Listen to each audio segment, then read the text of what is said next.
In a long-forgotten playground, under the eerie glow of a full moon, a lonely girl named Lily stumbled upon an abandoned seesaw.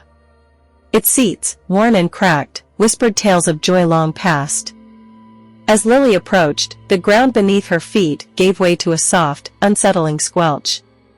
Startled, she glanced down to find herself standing in a patch of freshly turned earth, far softer than the rest around. Curiosity piqued, Lily placed herself on one end of the seesaw, her heart a mix of loneliness and a yearning for a friend.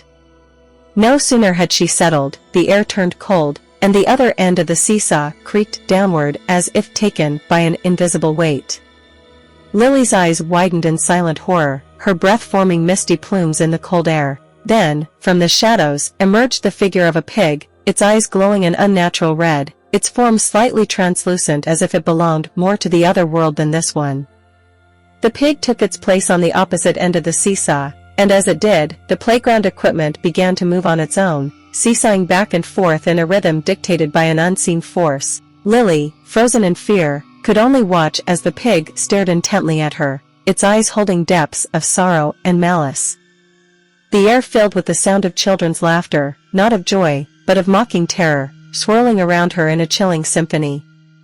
As the seesaw continued its ghostly dance, Lily realized she was not alone. The playground was alive with the spirits of those long gone, and the pig was their guardian, a sentinel of the boundary between the living and the dead. With a heart-pounding rush of adrenaline, Lily leaped off the seesaw, the laughter and the pig's haunting gaze following her as she fled.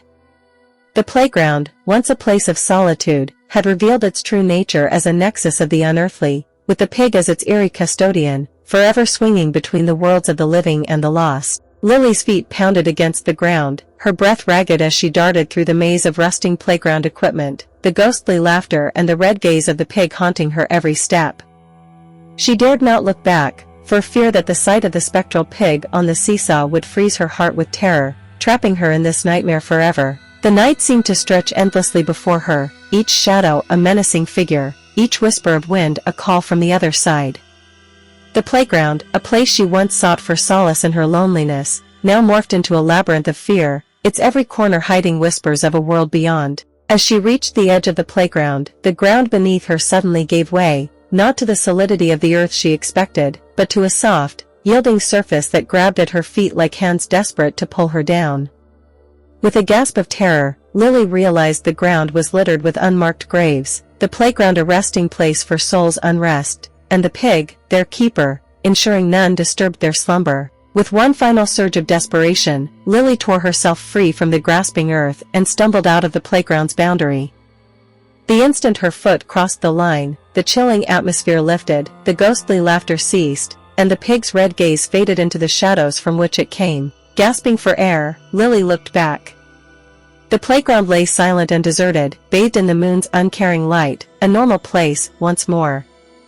But the terror of what she experienced lingered, a stark reminder of the thin veil between the living and the dead, and of the guardians that patrol its edges. From that night on, Lily never returned to the playground, nor did she wander alone under the full moon's gaze.